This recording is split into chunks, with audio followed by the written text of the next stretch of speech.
best part for me shooting in Atlanta because I'm from here. Yeah. And I can walk out the door and go home, but I love my city. And football season coming up, so it won't be hard to get to a game. So I'm from here. This is my city. I love it. I think it's historic all around because Georgia isn't or hasn't been seen as the place to shoot for so long. You know, it's always been LA, New York, those are the number 1, number 2 markets, but now Georgia is the number 2 market. You know, it's on the move and it's on the rise, and to be a sitcom that tapes here live and have this amazing recognition, I feel like it's recognition for the show, for the network, for the story that we're telling, but also for what Georgia is capable of. You know what I mean? What Georgia is capable of creating and producing. So I feel really proud. I'm not from Georgia, but I went to Spelman College. Shout out to Spelman. So Georgia is my second home, so I just love it. I'm so proud of Georgia, and also to be someone who came out of the Atlanta theater world as an actor as well. We were on a Zoom call, and everybody saw my face, and I think you could redefine the word shock.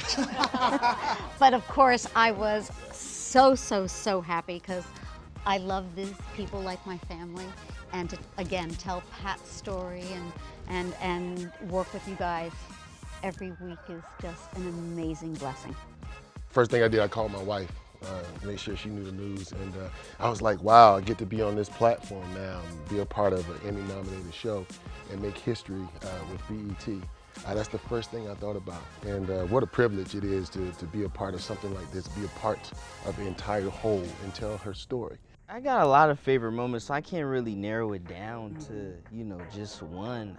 For me, I would say, you know, just being here.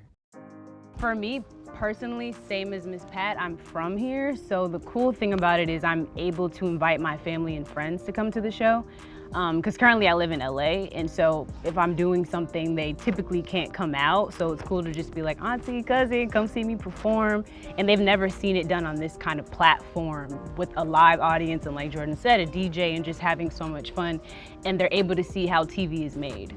When we come, we know that we're telling stories that are very personal to Pat, and this woman has lived a life that it's like, wow, this happened, that happened, that happened. So every time it's interesting, you know, you guys have figured out a way to make it funny, you know, and then we just, you know, we're not trying to recreate the wheel, we're adding our spoke and making that sucker spin as fast as we can.